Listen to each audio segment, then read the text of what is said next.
Hi guys, कैसे हैं आप? अच्छा है ना?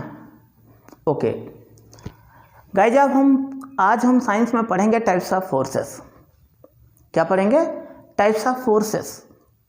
ये जो फोर्स है उसको हम यहाँ टू टाइप्स में पढ़ रहे हैं। फर्स्ट टाइप में है कांटेक्ट एंड सेकेंड में क्या है? Non contact. Contact force and non contact force. Contact force क्या चीज है? Contact force is a force which acts only when the objects are in physical contact with each other। यह contact force में जो आपका ऑब्जेक्ट्स है, अगर वो एक दूसरे के कांटेक्ट में हो या फिजिकल कांटेक्ट में हो, तो जो फोर्स लगेगा वह कौन सा फोर्स होगा? Contact force. यानी अगर एक दूसरे से फिजिकल कांटेक्ट में है, जो जिनके द्वारा ये फोर्स लग रहा है, जिन पर लग रहा है, तो यह कौन सा फोर्स होगा? Contact force. For example muscular force. Muscular force का मतलब ऐसा फोर्स जिसमें हमारे मसल्स इन्वॉल्व हों। क्या इन्वॉल्व हो? मसल्स। हम व्हेन वी पुल और पुश और lift something we apply muscular force. हम जब किसी चीज को क्या करते हैं? पुश कर रहे हैं, खींच रहे हैं, पुश कर रहे हैं, धक्का दे रहे हैं, पुल कर रहे हैं, खींच रहे हैं, लिफ्ट कर रहे हैं, और इस ऐसा करते वक्त क्या हो रहा है? हमारे मसल्स यूज हो रहे हैं। तो यहाँ यह फोर्स जो लग रहा होता है उसे हम कहते हैं क्या? क्या कहते हैं? कांटेक्ट फोर्स में कौन सा फोर्स? Muscular force. सेकेंड आपका है फ्रिक्शनल फोर्स। फ्रिक्शनल फोर्स क्या चीज है? Frictional force is the force an object encounters while rubbing or moving against an object। एक बॉडी दूसरे के अगेंस्ट मूव कर रही है, रब करते हुए चले। एक ऑब्जेक्ट दूसरे को रब करते हुए मूव कर रहा है, अगेंस्ट मूव कर रहा है। एक ऑब्जेक्ट दूसरे के अगेंस्ट मूव कर रहा है, रब कर रहा है, तो वहां पर जो फोर्स लग रहा है वह कांटेक्ट फोर्स में कौन सा फोर्स होगा? फ्रिक्शनल फोर्स होगा। यानी इसमें रबिंग होगी, अगेंस्ट मूविंग होगी। यहां तक कि guys we are able to walk because of frictional force. हम टहल ले रहे हैं, चल ले रहे हैं, हम चलने में सक्षम हैं। क्यों? क्योंकि फ्रिक्शनल फोर्स लग रहा है। हर जगह आप देखो, कहीं स्लिप करते हो ना, वहां फ्रिक्शन फोर्स कम हो जाता है, जहां एकदम से नहीं है वहां तो संभव ही नहीं है। तो फ्रिक्शनल फोर्स के कारण ही हम क्या करते हैं? वॉक कर लेते हैं। आप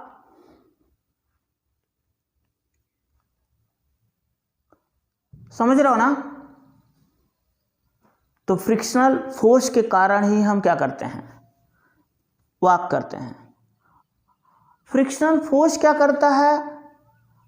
कोई फास्ट मोशन में है, उस बॉडी को फ्रिक्शनल फोर्स धीरे धीरे स्लो डाउन कर देता है कि नहीं? धीरे धीरे स्लो डाउन हो जाता है। वो स्लो होता है, धीरे हो जाता है, और देखते नहीं ऐसे कुछ देर के बाद स्लो होते होते आपका वो क्या हो जाता है? स्टॉप हो जाता है। तो इस फ्रिक्शनल फोर्स के कारण हम चलते हैं, और इसी फ्रिक्शनल फोर्स के कारण हमारा मोशन स्लो डाउन होता है। इसी फ्रिक्शन के कारण ही हम रेस्ट में आ जाते हैं। मोशन से किस में आ जाते हैं? रेस्ट में आ जाते हैं। समझ रहा ना? ओके। फिर सेकेंड है non contact force. Non contact force, force which can act even without any actual contact, without any actual contact between the two objects. इसमें एक दूसरे से सीधे कांटेक्ट में ना हो, एक दूसरे से सीधे फिजिकली कांटेक्ट ना हो, वह फोर्स कौन सा फोर्स कहलाएगा? Non contact force. For example gravitational force, for example gravitational force, electrostatic force, magnetic force. Gravitational force, objects pull one another, इसमें एक ऑब्जेक्ट दूसरे ऑब्जेक्ट को पुल करता है, खींचता है, पर फिजिकली कांटेक्ट में नहीं होता है। प्लैनेट देखते हैं ना, प्लैनेट्स के बारे में आपने पढ़ा है। कोई भी प्लैनेट सन से काफी डिस्टेंस पर है, वो मूव कर रहा है। सैटेलाइट मूव कर रहा है, ये सब डिस्टेंस पर एक दूसरे को पुल कर रहे हैं। तो जो सैटेलाइट की मूविंग हो रही है वो भी ग्रेविटेशनल फोर्स के कारण ही हो रही है। जो आपका प्लैनेट्स की मूविंग हो रही है वो भी ग्रेविटेशनल फोर्स के कारण ही हो रही है। गाइज आपने सुना होगा इन स्पेस हम फ्लोटिंग करते हैं, तैरते हैं, वहाँ हम नॉर्मल वॉक नहीं करते। जैसे ही इन स्पेस में हम जाते हैं वहाँ हम फ्लोटिंग करने लगते हैं। क्यों? Why? Because there is no gravitational force pulling us. कोई ग्रेविटेशनल फोर्स नहीं है जो हमें खींचता हो, इसीलिए हम स्पेस में क्या करते हैं? फ्लोटिंग करते हैं। समझ रहे हो ना? Okay, thank you. Electrostatic force, the force exerted by an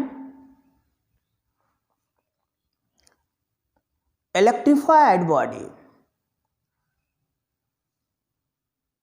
ये जो फोर्स है इलेक्ट्रिफाइड बॉडी के द्वारा लगती है। आप देखेंगे इसका यूज आप नॉर्मली आप कोई एग्जांपल दें, जो फैक्ट्रीज होती हैं उसमें आप देखते हैं, आपने पॉल्यूशन पढ़ा है ना, एयर पॉल्यूशन, फैक्ट्रीज लगती हैं, उस एयर पॉल्यूशन बढ़ रहा है, लोग बीमार हो रहे हैं, इतनी ज़्यादा समस्या हो रही है। तो अब फैक्ट्रीज को तो बंद किया नहीं जा सकता, नहीं तो बहुत समस्या आ जाएगी। तो इसलिए अब उनके लिए एयर पॉल्यूशन कम हो, इसके लिए जो है इलेक्ट्रिक प्योरीफायर्स का यूज होता है। इलेक्ट्रिक प्योरीफायर्स जो होता है वह इलेक्ट्रोस्टैटिक फोर्स के बेस्ड पर है। यह क्या करता है? इलेक्ट्रिक प्योरीफायर क्या करता है कि जो फैक्ट्रीज की चिमनियाँ लगी हैं उन चिमनियों के अंदर ही एयर को प्योरीफाई कर देता है।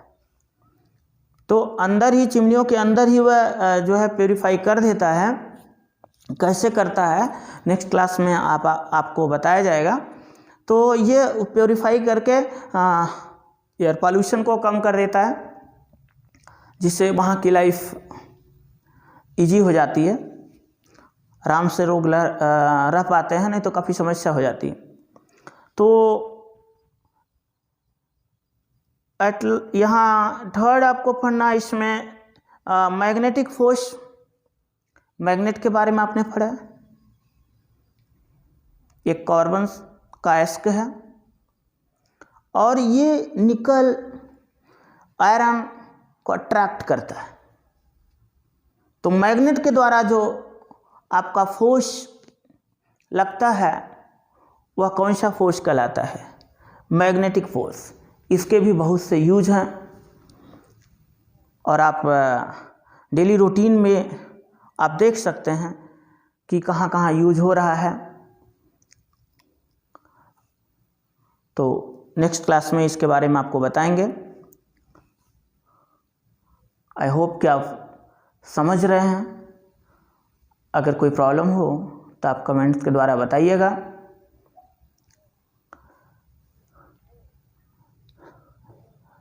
अपने नोट्स पर इसको लिखकर लर्न करिए। नेक्स्ट वीडियो में फिर से मिलते हैं। और हाँ, जो लोग चैनल को सब्सक्राइब नहीं किए हैं वो सभी लोग चैनल को सब्सक्राइब कर बेल बजा दीजिए, जिससे नेक्स्ट वीडियो आपको आसानी से मिल सके। तो नेक्स्ट वीडियो में फिर से मिलते हैं। तब तक के लिए बाय। Thank you.